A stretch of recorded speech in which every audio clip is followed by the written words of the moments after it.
Ladies and gentlemen, have you ever seen someone try to be the main character in a story they were never meant to be in? Well, let me introduce you to the latest chapter in South Africa's political drama, Thabo Mbeki versus Ebrahim Rasool. And this time, the former president is not holding back. I'm talking about the importance of this. The ambassador that gets posted is by agreement with the host country.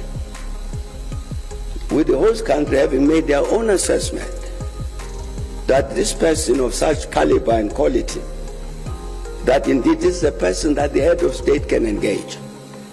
Because you are an envoy to the head of state. Now you can therefore understand that as such an envoy, you can't go around expressing negative opinions about your host.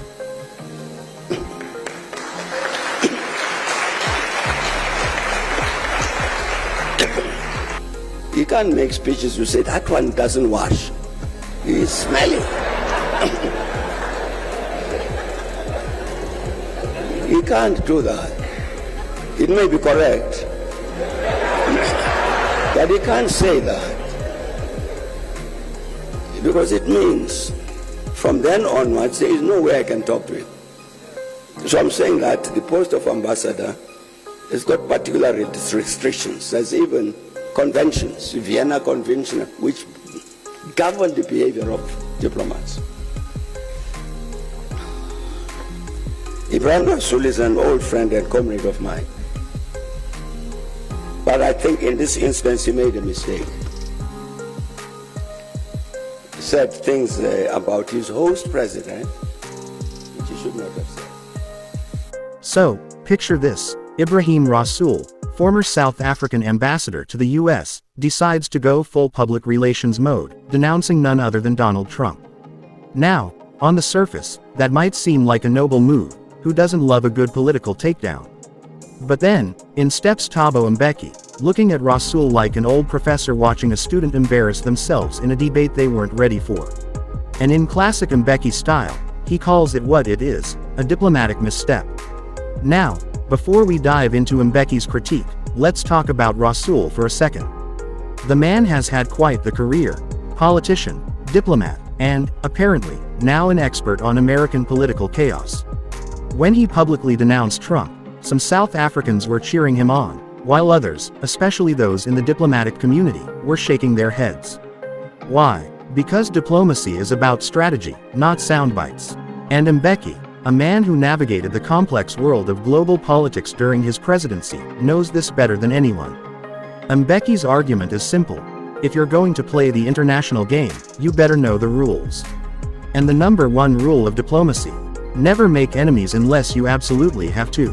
Trump, like him or not, has influence, and whether he's in or out of office, his impact on global politics remains significant.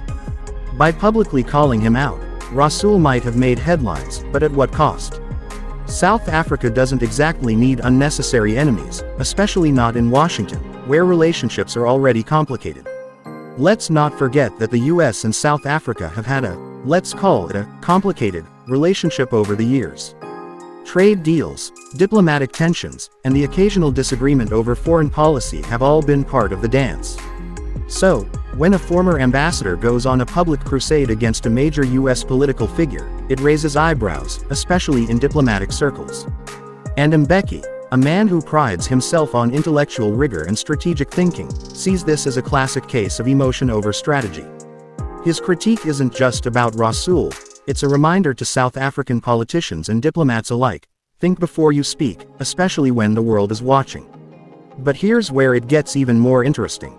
Rasool, for all his experience, should have known that denouncing Trump publicly wouldn't just disappear into the void. It's politics. Everything has consequences. And Mbeki, being the ever-cautious statesman, understands that South Africa needs to be playing chess, not checkers. Every move on the international stage matters, and picking a fight with a political heavyweight, especially one with a dedicated base and lingering influence, is not exactly a strategic masterstroke. Now, some of you might be thinking, but isn't it important to call out injustice? Absolutely. But diplomacy isn't Twitter beef. It's about carefully navigating relationships, even with those you might not like. And if you need a masterclass in this, just look at how Mbeki handled foreign relations during his presidency, always measured, always calculated. So what's next? Well, Rasool might be feeling the heat from Mbeki's critique, but the bigger question is whether the South African government will take this as a lesson. Because in the grand scheme of things, this isn't just about one man's opinion on Trump, it's about how South Africa positions itself on the global stage. And let's be honest, right now, the world is watching.